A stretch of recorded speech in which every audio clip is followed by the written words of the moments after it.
Welcome to the WonderWorks podcast, the place where humans raise their voices, share their stories, and grow together. I'm Zala Pušnik, midwife, mentor, and space holder on the journey of your own embodiment. In this podcast, we talk about motherhood, femininity, masculinity, body awareness, and the power that lives within each of us. Here, you'll find deep conversations, honest insights, and inspiration for your personal path as a human, whether you are just beginning or already well into your journey. So sit back, take a deep breath, and dive with me into the world of WonderWorks.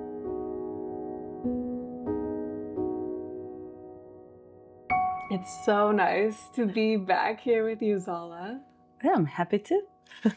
And wow, I get the honor to ask you some amazing questions because you are an incredible human. You have birthed so many children. I don't even know how many, but it's got to be quite a lot. And you have really embodied like living through life, learning through life, and being initiated through life, through these portals, through these births and deaths. And wow, so today is going to be amazing. I'm super excited. And why I want to start is kind of when we start to get pregnant and it feels like some kind of portal opens. And I'm not sure when it opens, maybe you know this, but like our unconscious from before birth to birth, we feel like we can tune in to tap into something so much deeper than our facade and our conscious mind. Maybe you can. Yeah.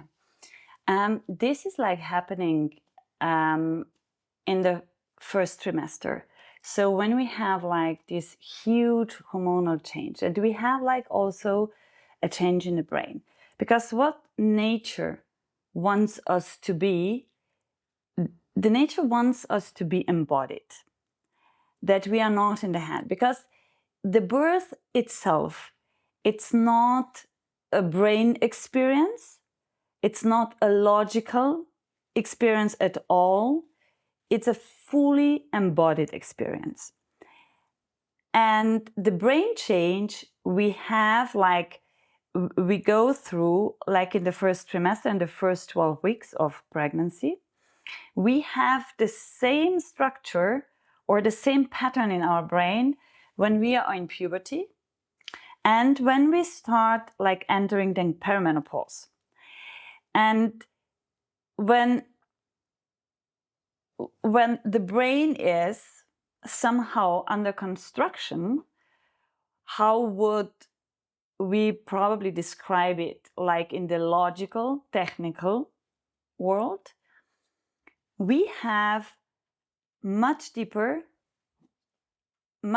access to our unconscious things and the patterns, and we can reach on things we can't, like in everyday life, and we can not only to our unconscious source of what we are made of, but also for in my opinion, the woman can land in her deepest wisdom she carries inside herself. So it's just like you dock on the source of the deepest knowledge we have on this planet. That's for me what can happen. So while like traveling down down this rabbit hole, is sometimes it's not funny, because sometimes our system wants us to stay the same. It just like screams, no, you don't want to get to your source, you don't want to grow, just stay like you are, it's okay, we don't need any change, we don't need growth. Why? So lots of things are telling you in your brain that you should not go there. And this starts already in the pregnancy. If we know, if we have like this knowledge, then we can really use it for our benefit, for our growth, for like one of the deepest transformation we have in life as a woman. And to be supported and guided, you know, on the way through pregnancy, like through a person who understands those things, like a midwife, then this can be not only a birth of a child, what you're going to give, like, but it's like one of like a deep step, a deep transformation of a woman itself. And supporting this and guiding it, for me, is like the most exciting thing. It's, of course, I'm gonna hold baby in my hands at the end, and this is beautiful, but this for me is like only one dimension of everything what is going on. So having this knowledge, what we have about the human beings today, and knowing that we can, through epigenetics, you know, and how our mind works, knowing that we can change. Today we know that we can change. We can change our DNA. You know, when I was a child, this was not possible. Today we know. Today we know so many things. So we went into such a deep research on human being itself, and not only on human being itself, but in the last few years we also focus on women more. Women were not like in the screen of research for so many centuries, but like the last few years we started like really digging deeper into it, and it's a knowledge I'm very interested in. And when I have like this knowledge about the female human being and how we cycle and how we are, you know, made up, then I can relate lots of things into the pregnancy and into the birth and after it. And this is a discourse we didn't have that strong yet in midwifery too. So neither midwifery had like focus on a woman, on a pregnant woman or a birthing woman, in this way of thinking. This is just like very new too. Okay, so I can learn so much from every woman I support, how we function and how what we can transform and how I can approach to pregnancy, birth, and after it. That's amazing.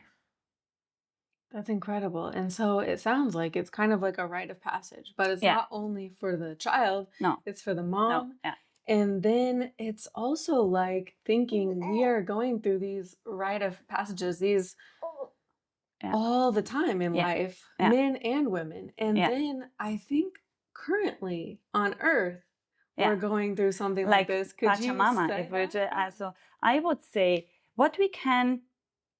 If you, do you know the dolls, the Russian dolls, the babushkas, Matryoshkas? Yeah. You know, when there you have like a tiny one and then you have another one. So I see it that, you know, like a cell of an egg is just like the tiniest one. And then we have the shape of a female body. So it's the next one.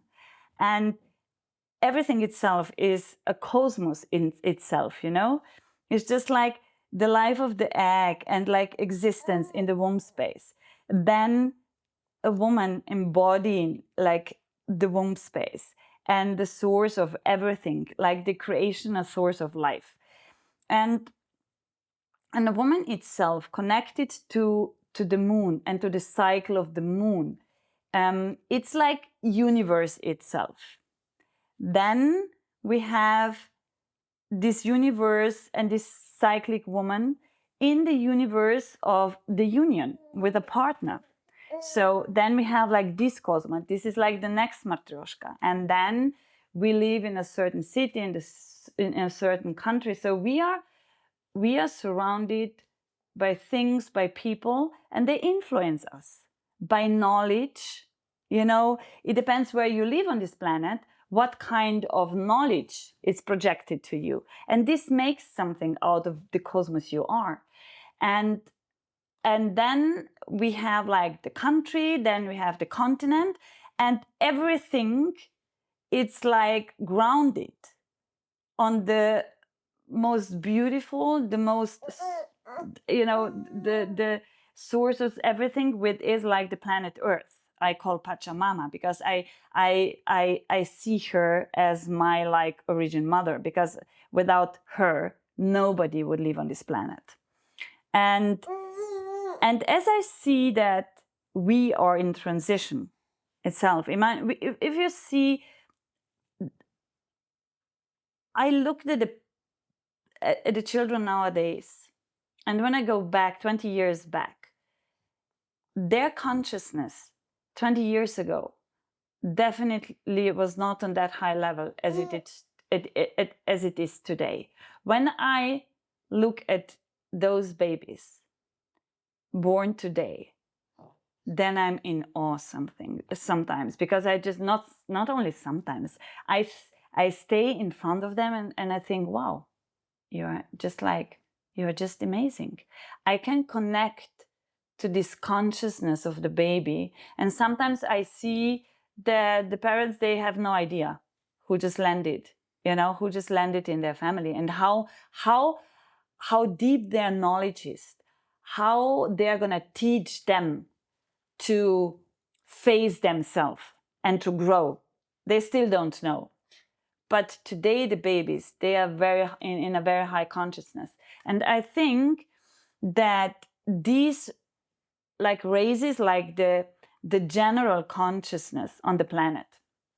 Because we are just like in a very deep transition. When we still think that we have to fight, that we need wars, that is just like, when we see the ego is still like very huge, and on the other hand, we are up leveling, and we are just like now in this tension where we have like these two extremes, and they're pulling like and I think, I don't know, it's just like, my fairy tale, or what I believe, what I feel, what I'm deeply convinced of, what I would consider like my truth is, I think Pachamama, she's just like, what's going on here? And then we think out of our ego that we can save her. And I'm just like, who is gonna save her? She does not care. When she's not comfortable anymore, she's gonna sort herself, but we are not gonna be here anymore. It's not about, we are saving ourselves. We are not saving Pachamama, or, she is, the planet, the earth itself was in transition all the time. There was a time when dinosaurs lived here. Now it's us. But one day we are not going to be here anymore, and she's still going to be. And if we think out of our ego that we can destroy her or we can save her, it's about us. And we are taking ourselves so serious and so important. We are not. For her, she's nourishing us, but when we destroy her, she's not going to nourish us anymore. She's going to survive. We are not going to survive. So who are we saving? And I think the children coming to the planet, they have like a higher intelligence, because they have to face the problems the generations before did to the environment where we live. And I see this shaking of these natural laws, like in general, all over the planet. It's like a birth. For me, it feels like birth. It's this transition where when we have the possibility, I think the destiny is not like written down and we have no possibility to influence it. Not for our own life, and not as like a nation. I think that we can play in a certain range, and then we have to take decisions. And sometimes these decisions we take are beneficial to us, and sometimes they destroy us. And when they destroy us, then we learn from them. Then we say, oh, okay, this was not very smart, so how can we do it differently? And when we go back to through the history of the humans, then we see we made and still make mistakes all the time. And then we think that we learn from them, but we still don't. Or a part of this planet just doesn't. So at the end, I think we can only save not the earth, but us, if we realize and are willing to raise like our consciousness. It's like it's not, it's, I think when we go out of ego, when we like reduce it and raise above us and have like these minds of the babies born nowadays, then we can survive, and then we can up level everything, and then we can birth ourselves on this planet from the newest. You can, and if we choose the ego, then we're gonna die sooner as we can imagine, probably. Yeah, I get full body chills when you say that about it being us and not the earth, not Pachamama, because I feel that so deeply. It's like she's gonna go, she's gonna keep going. She's gonna We're do just a little thing, a shaky, just and a the part of her. earthquake, Yeah. from the bottom of her heart or from the womb space, and then we are not here anymore. It's Yeah. just like we take us so huge and so serious. It's just like who we are. Yeah, and I think we're getting close to having contractions, or like Oh, what you yes. call it for the earth. Yeah. Like she's saying, "Come on, guys, come on, come on, you need to wake up, wake up." And I wonder, do you think that kids choose their birth story and choose their parents, or do you think the parents choose, or how do you think this goes? This is a very philosophical question. You're not the first one asking it. I'm not the first one thinking about it. We have like different approaches and thoughts and knowledge of it. And it's a very philosophical question, which made like religions and philosophical directions. We don't know. I can just like share with you what I believe, what I embody, and that I deeply believe that there is a soul, there is a body, like it's just like material we are made of, but without the soul, without this energy we are, without our consciousness, we can't embody ourselves. So the game on this planet is you need a body to be here. So then in my opinion, then we take one. Okay, the soul, the energy from the universe wants to embody on this planet. So people created a woman and a man, mostly like an egg and the sperm. They create one, and without the spirit, without the energy, without this consciousness, without the soul, it would not mean anything. We see when people die, then you have like the body, but if there is no life in it, so we look like pretty different in between a few hours if nobody takes care of us. It's just like very transitional and very quick that we don't look the same anymore. So in my opinion, there is a soul, and this soul wants to embody itself and wants to learn, wants to grow. And sometimes even women tell me that they know before they are even pregnant that there is a soul like cruising around them. And I know, like one of the birth I had now in July, this woman, one of the women, she knew that she's going to be pregnant with a girl, and the girl was already here. She had like already name longer than she had like a miscarriage, abortion in the first trimester, which nature does lots of times. And then she knew, okay, for the soul, it still was not like the right moment to embody itself, but still stood like on her side. And she had to learn to let go deeper, and then the soul came back again.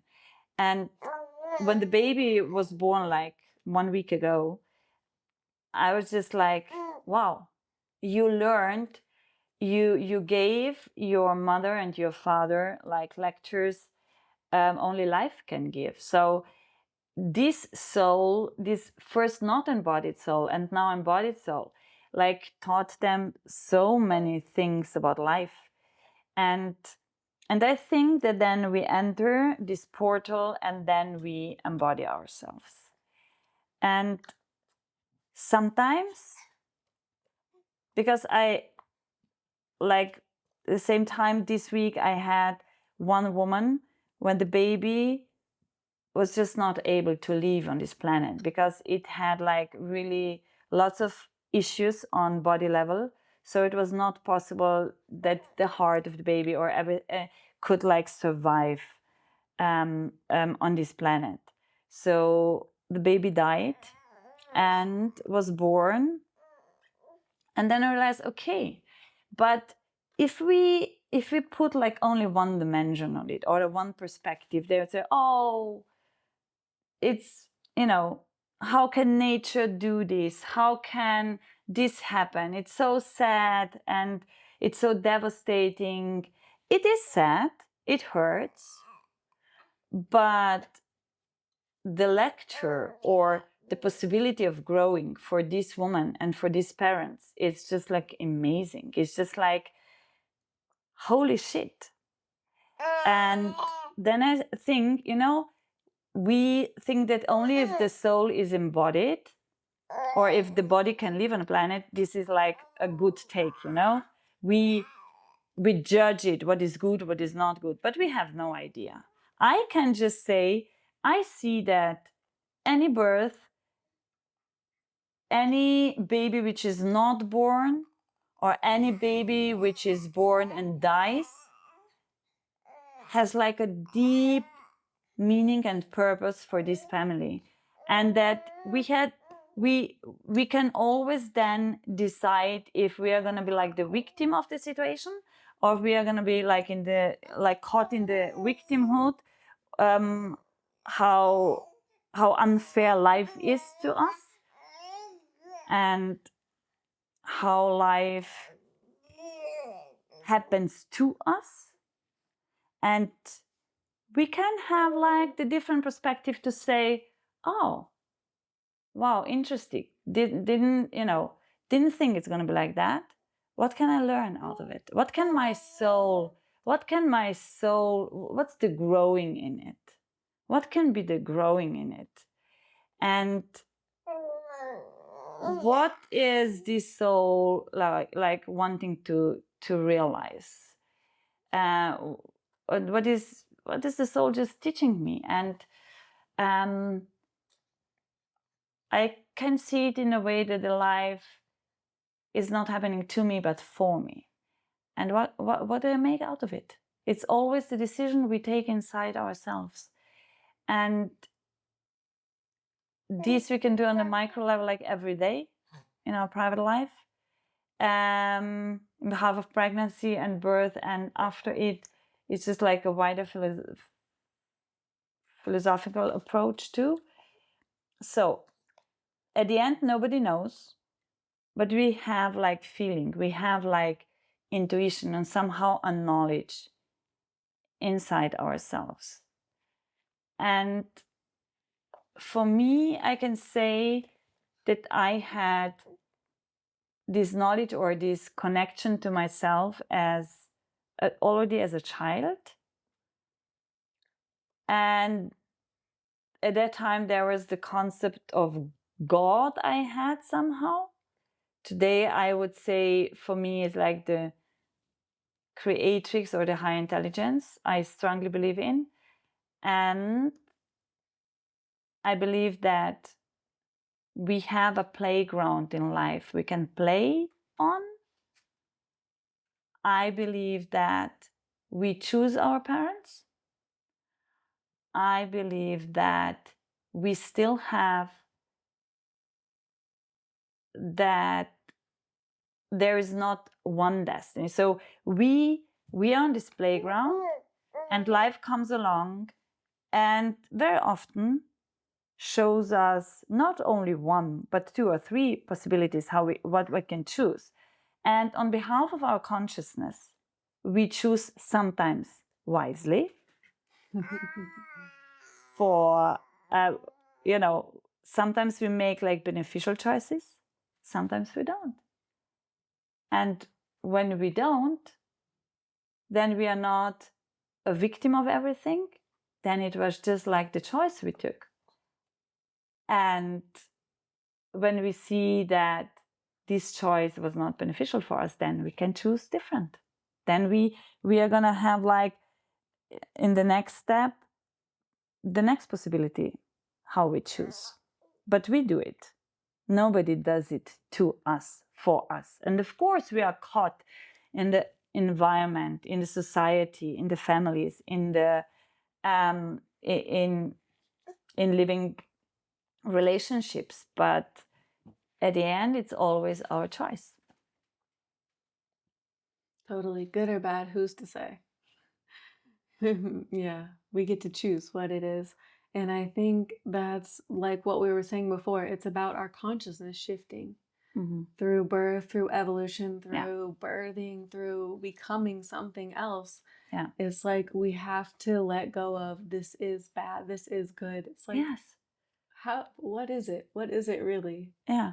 I was like, in July, I had like 4 births. One woman had like her second child, one her third child, one her 7th child, one her 5th child. And all of them, and I'm doing this now for 20 years, but all of them taught me that it doesn't matter how long you do it, the life is always teaching you something new. You know, I'm observing birth day and night for 20 years. But I still have to admit that every one of them is teaching me something new. And that I caught myself in July now sometimes, okay, I got information for woman, water broke or whatever. And then on behalf of my, on my experiences I had, on knowledge I have, on knowledge I studied, I made like a plan in my head how it's going to be, probably how it's going to be. And I was taught better that this is a possibility, but the life is going to show me like different. And that the most important is that I can have all these concepts in my head, but I have to stay open. I have to stay open and flexible, because it can happen that it's not going to be like that. And it happened 4 times that it was different as I thought. And it taught me that, woman has to let go to be able to really embody and to give birth. But I, as a midwife, I have to let go, of my concepts I have as a midwife. So it's just like letting go and like on so many different levels. And I think like in huge institutions we get stuck because that they work, that they can function, they need some structure, and the birth is breaking, and the life itself, it's breaking these structures. That's how it can be very tense, okay? And because the birth itself breaks structures, breaks beliefs, breaks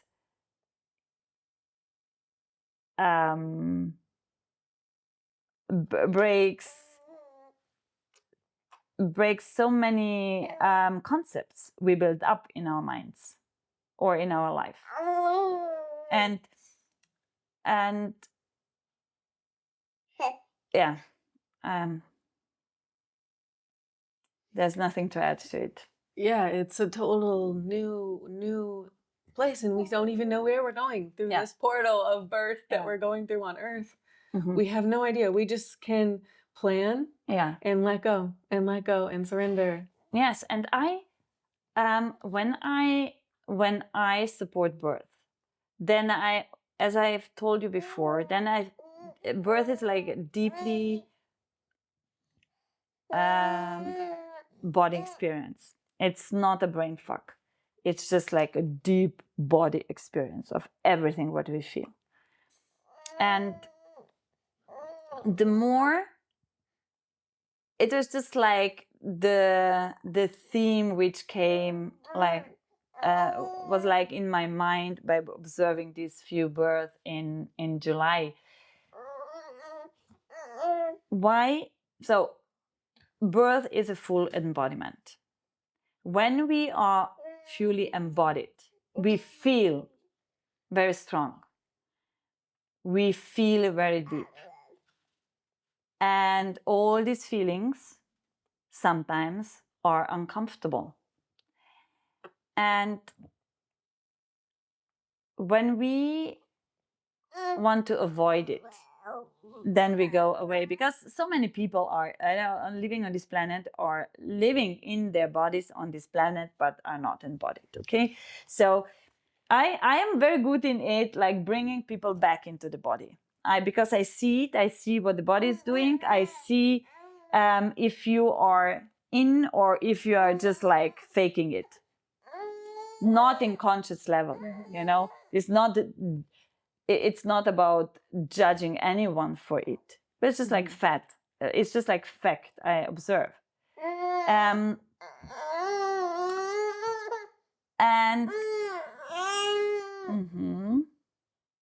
and what arises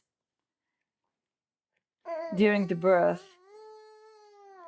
is a whole range of pain and not wanting to do it anymore, or it's too intense, and I'm not so strong. I am just like this intensity and the very negative connotation to pain.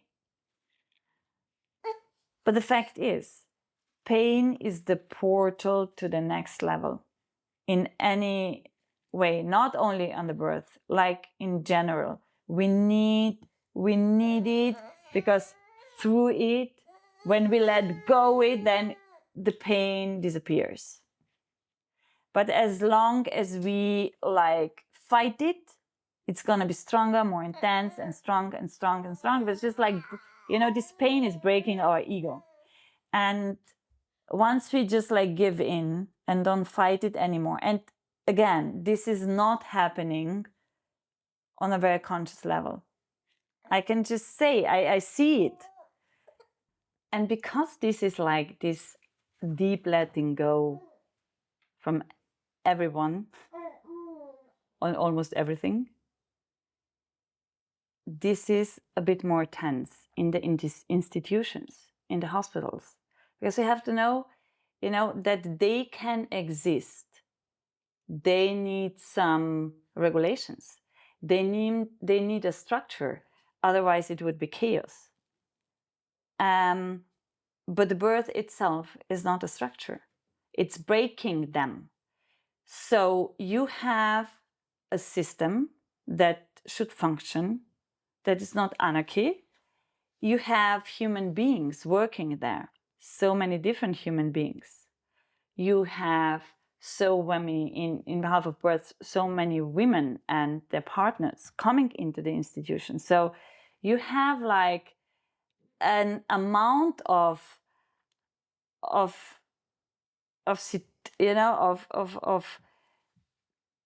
constructs that birth wants to break. So, and this makes, or this, then lots of insecurities can arise for the people working there, for the system itself, and the people who give birth, like women who give birth, they want to somehow suit into them, because you know what woman has, she does not want to be bad and not polite, and she just don't want to bother, because she is like raised like that on this planet, that most women, we were taught for so many centuries to to suit in, to be polite, to serve. But the birth breaks you. You don't serve as a woman. It breaks you itself. So if you're then in a place where you should suit in, it's not that easy to go with the energy of the birth. So you have to be very conscious about what is going to happen to you, and that you have to even let go of your patterns and beliefs how you should behave as a woman. And everything what arises during the birth, this intensity of the birth, it's breaking this. And this intensity, most women on some point describe as a pain. And this pain penetrates you, everything, your thoughts, everything, and you want to run away.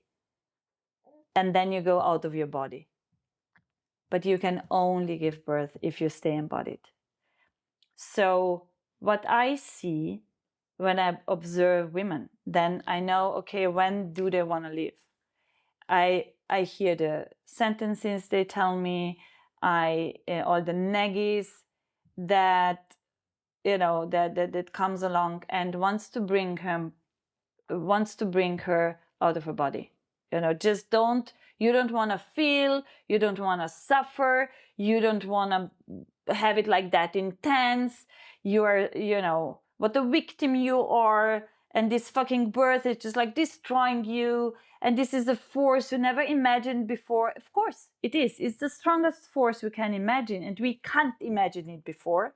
But it's going to bring you down. It's going to bring you down. And if you are bold and say, okay, I go like just all in, and I let go of control and believe that I'm going to die, because sometimes you feel like that.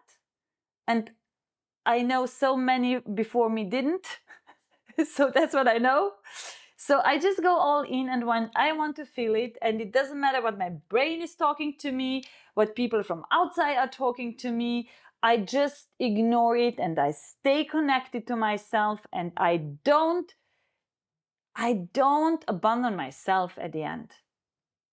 Because what happens so often under birth is that women abandon themselves. And then somehow they judge everybody around them that they let them unsupported. But who abandon themselves are are them. And again, this is not on a conscious level. But when you take the responsibility for it, and you don't leave yourself, and you stay with yourself, even when it's intense and painful and dark and shitty, then you go deeper, and then you go deeper. And when you stop resisting this energy and the pain and the everything what it's uncomfortable about it, then you can transition. And then you can really, then something new can be born. Not only you as a woman are newborn, you can really be as a newborn. I just had like a visit this week, and this lady is one of many ladies, very structured, very controlling, very, needs it for her job, like so many of us.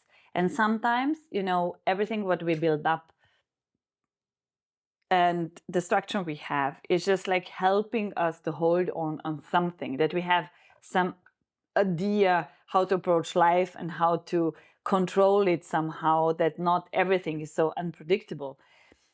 And when I say a woman can be as a newborn, I mean it like really for real. Because I looked at her, and for me, she is like a newborn baby with a totally new skin, with a totally new and different expression in her face.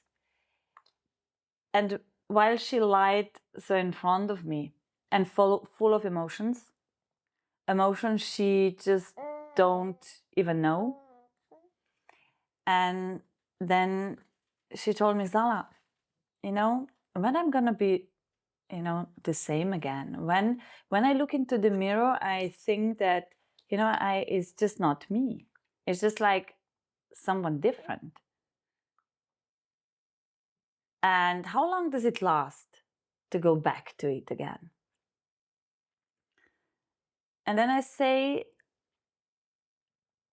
there's one thing, how long your structure, like the muscles, the pelvic floor muscles, the belly muscles, the skin, and the uterus, like the organs and the material of a body has to shape again and goes back into the structure. There's one thing.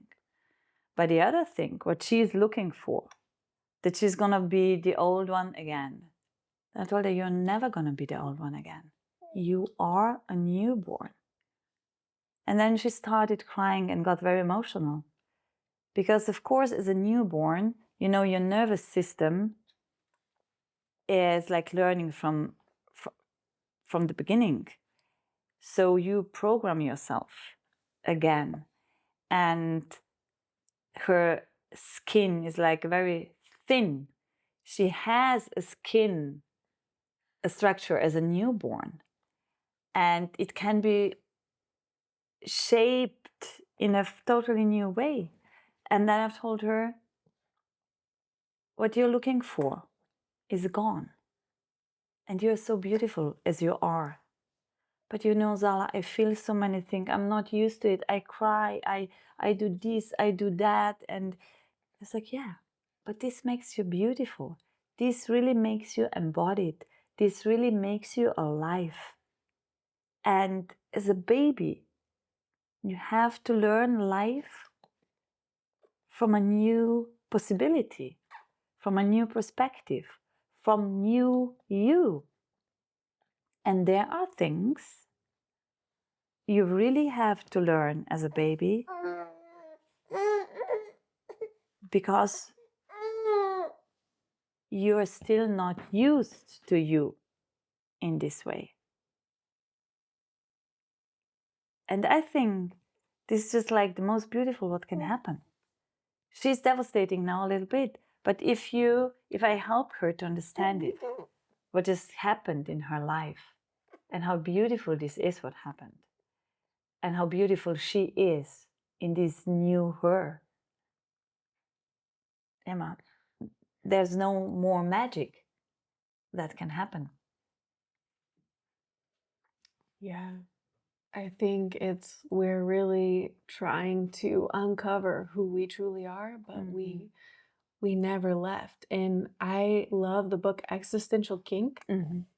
If you've ever read it, it's Yeah. like, it says this exactly, like pain and pleasure, what is it? Good and bad, what is it really? It's like training ourselves. Can we actually find pleasure in the things that we don't like? Because something about us does feel pleasure about it, or it wouldn't happen. It wants it to happen. So what do you, like, how have you seen that in giving the births? Some women, they really got into a total turn on while they are in the birth. You know, it's just like you have to, you know, the expansion your vagina has, like during the birth, you know, a penis is just like a peanut to it. So this expansion of your structures and expansion of your nerval parts, which can be very turned on, like, you know, cervix, vagina, clit, they are, you know, the zones where we can like really be turned on. So the baby is penetrating all the centers. And there, like many years ago, a team made like a movie. It was called a documentary about orgasmic birth, where they put together women who really described birth as a very orgastic experience in their life. And this can happen. I would say that my first birth, you know, brought me to a totally different place. And for me, it was very ecstatic and very erotic, and I thought, what the hell is going on with me? You know, like universe penetrating me and not a man. It really was like I was very high, and it was like huge experience. And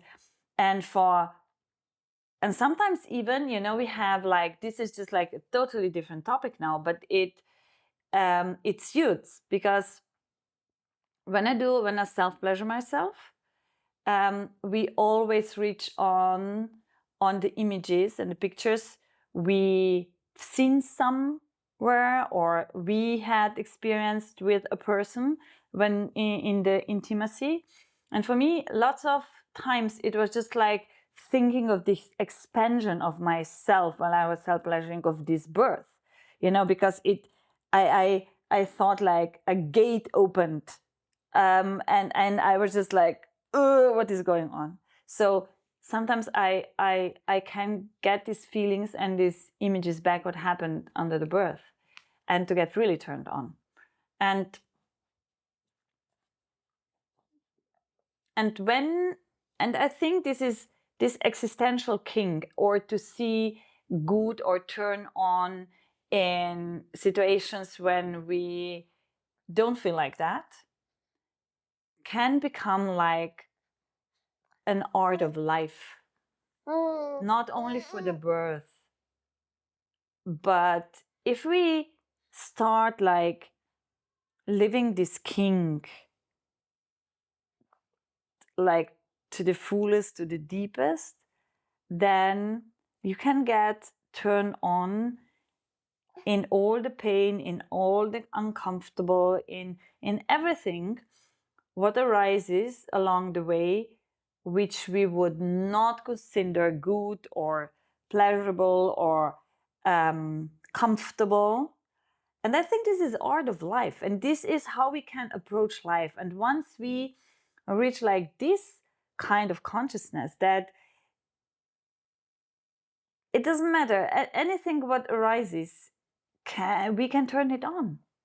We can really turn it on. That's what I'm learning now in the masterclass I'm in. It's just like, how can you, in your devastation, in your despair, in your anger, in sadness, in everything, what can be a part of you, how you can then go into the turn on.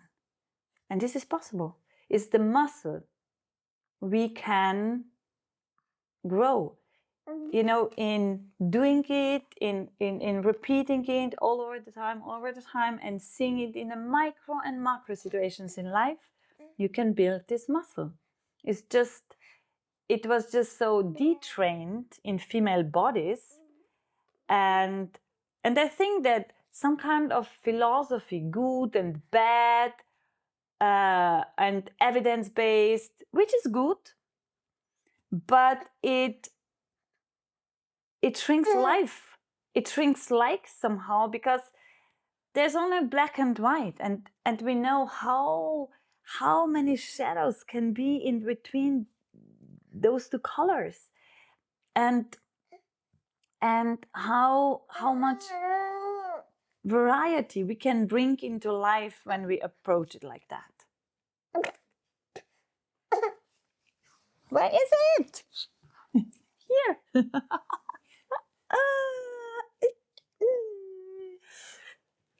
Yes.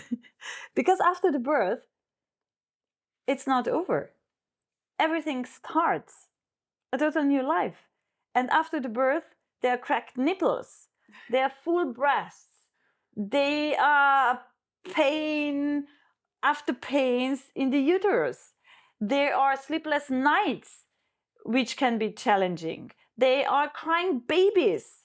They are arguing between partners, arguing between family members, you know, so many things which will get even more intense after a child is here. So when we learn to dance the dance of life and have this existential kink, and to turn it on and to see like also what is happening for me and not to me, it's just like, it makes even so much more fun. I'm learning it. You know, the last few years, this was like the deepest lecture of my life. When I felt that I'm gonna die, that everything crashed down, that all my fairy tales and castles I built up as a princess in this castle, they just like really, woof, they were gone. And then who you are then? Who you are. And what I build it like that, why I build it like that, and see like the good and the turn on it. Wow, because I love not to be seen, because I love not to be appreciated, because I love if somebody doesn't give me what I would like to have, because I love caring for everyone, because I love healing other people around me, because I love to give, because I think that I can, you know, earn my love with it. Mm-hmm. So once you deconstruct everything in your life, this existential kink, and to see life from this perspective can be very helpful, and it makes so much fun. Even in crying, in dying, and in everything. It's just like, I enjoy it, and it's much more embodied, and it's much more felt. And you know, I dance it as an embodied woman, and that's how we can dance through the birth, through the pregnancy, through being mother, father, daughter, partner, everything. And how can somebody who, like example, the lady you were with Mm-hmm. the last weeks, how can somebody who feels really not themselves, who feels like inundated with culture and norms, and they have to be like this, and they need this, and it's no other way, and they can't get out of their head, how does somebody step into that from your perspective and from all the women in your circle? Mm-hmm. what do you think could help somebody, even if they're not giving birth next week or next month? I think being honest to yourself and communicate about it, how you feel life, how you feel yourself, what are the concerns that you have. Just like open the space, open the container and space where you feel safe to talk about it. Because once the truth is put on the table, it's easier to dive deeper. This is like the first step. And every Friday I have, not every Friday, but many Fridays, I have like an online group of women after birth where we can talk to things that bothers us or that are topic that in our life. And when I think on the group last week, it was just like amazing where we started and where we landed and what was possible if you are in a safe space, in a safe container, when the truth can be on the table, when women or people in general, in my case, these were women, can show up vulnerable, raw, and authentic. So in my opinion, this is the first step. And the more containers we build like that, the better we can, it can get like really natural to us. And then you have, to dive then deeper in and embody more, you have to be conscious of who you are. What is your imprint? What is your pattern you build up your life on? So, and here we have like different possibilities. You can go to psychotherapy, you can do breath work, you can do plant medicine, you can just have children and you can you can travel if into your subconscious images of your past life regression or something like that. I experience lots of those. I hold space for them, and I see the best possible way to land there, where you have to land to open the space and make it possible to see it, and to you have to overcome your brain. As long as your brain is allowed to function and building sentences and stories and talking to you, you land in your brain fuck. So you have to overcome it. You have to land in your body. Breath work, the most beautiful way how to land there. Doing tools for turn on, going into the past life regression, and I don't have experiences with plant medicine, but people do, and they say the same. I think, you can have even kinks in sexuality. I think the people being in this sadomaso BDMS scene, it's nothing else than to embody them, to bring them pain that they can feel something. It can be used as a therapy because I think that people have like a king on it who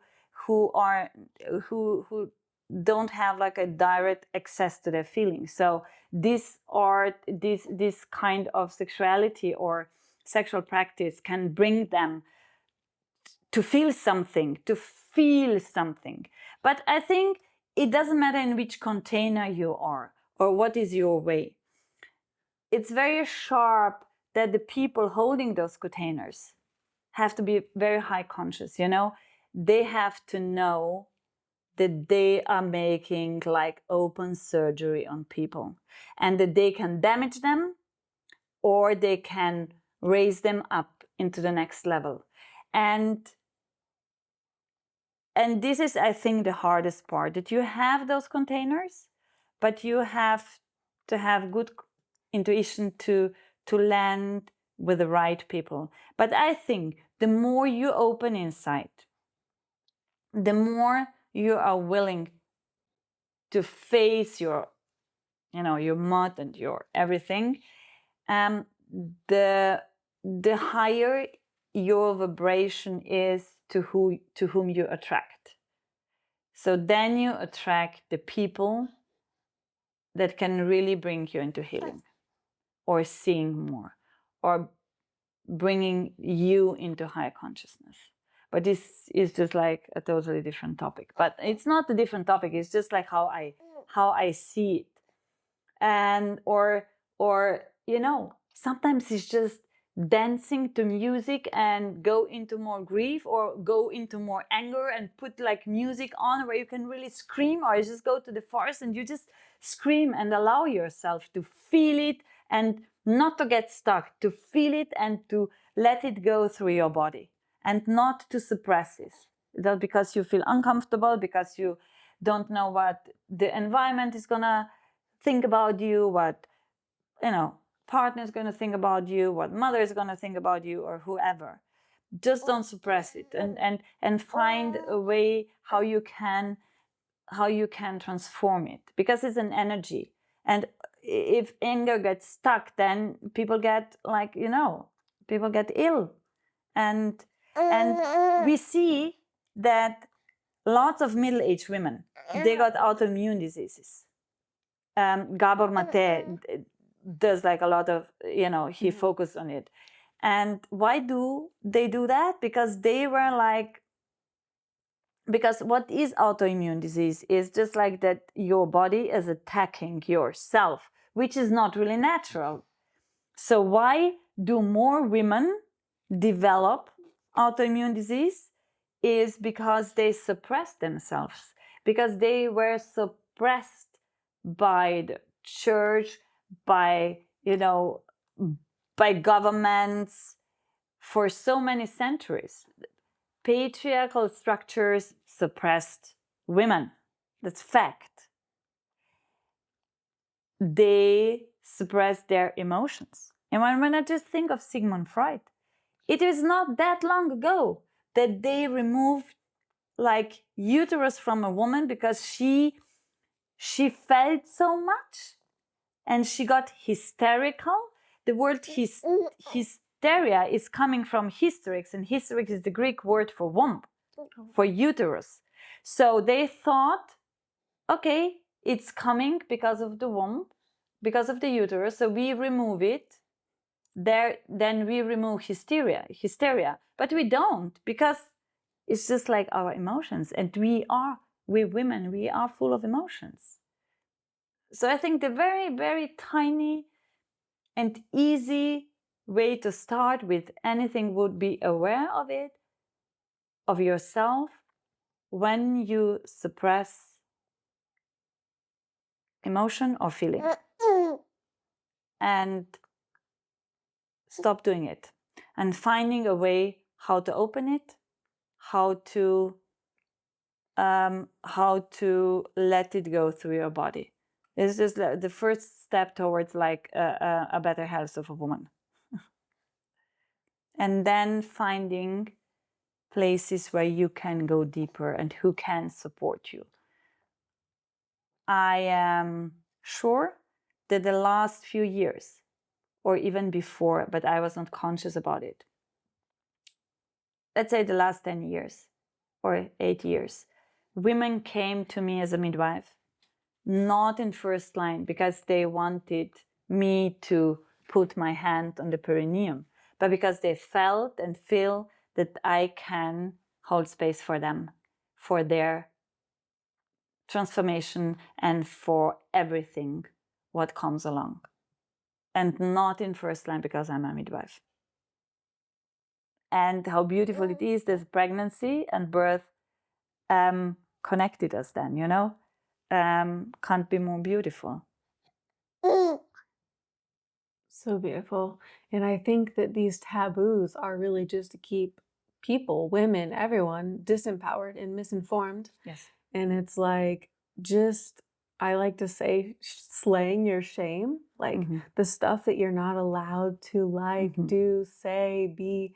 What is something that through this journey more recently what have you realized that maybe some kind of shame that you held on to, some story, and how you realized, like, because actually that life is happening for you. And what is it that you told yourself that's not allowed, you can't do that, but actually it freed you? I just had like 2 days ago, I was in a container where this was a topic. So put on the table things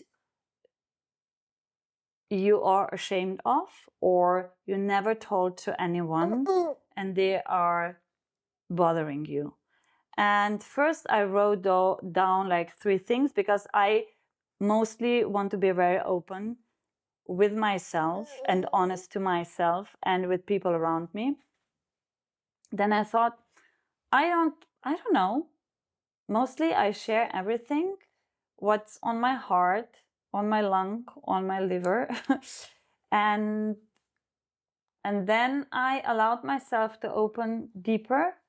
And then I thought, yeah, there is something. And what bothers me, or what I am, perhaps shame is not the right word, but something I somehow a little bit suppress, or just put it on the side. And this is just like, since I can remember, I was very curious, always, as a kid in the school. I would have lived there for many reasons. I know there was other reason to be. I didn't want to be at home, but at the end, I was very curious to get more and more and more and more knowledge. And I'm very nerdy about it. And when I get into things, then I really, go full in. I always go all in. I just jump. I'm bold. I'm not afraid. I just jump. If somebody tells me, Zala, can we do that? Can we do that? Can you try that? I just do it.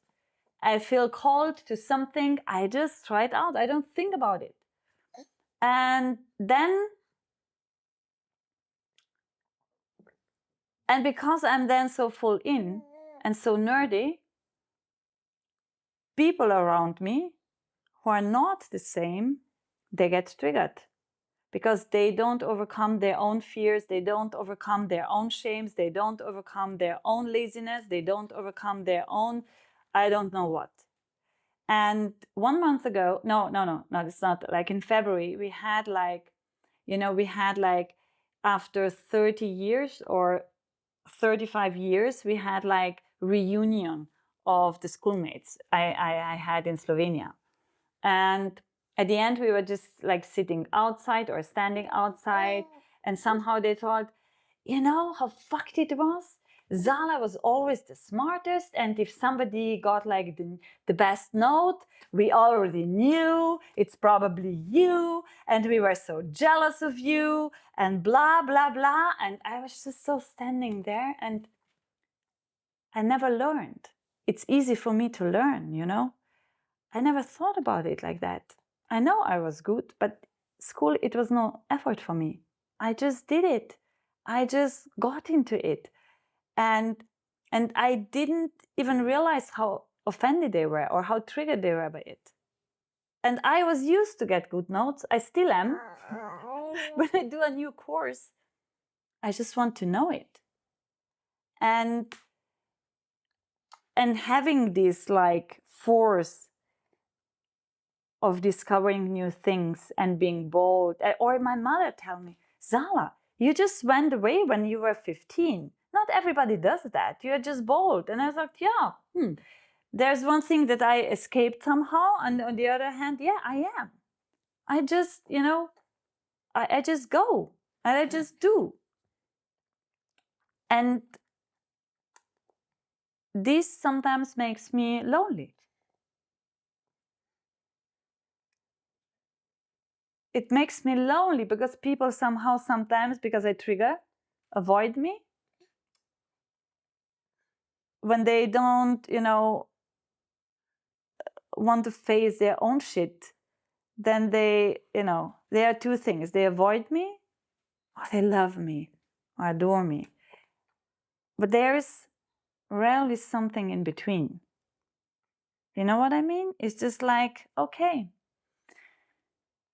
being nerdy, being all in, being bold and everything, it's not always easy. Because sometimes I just sit at home and feel lonely. Yeah, but that's the path that you came to carve out, because no one else, it's like 1% of people go that way. And so somebody has to birth that path. It's like it feels so lonely, it feels so hard and so challenging, but actually your essence that triggers people, your essence that hurts people's hurt, it's like you give them the opportunity to rise.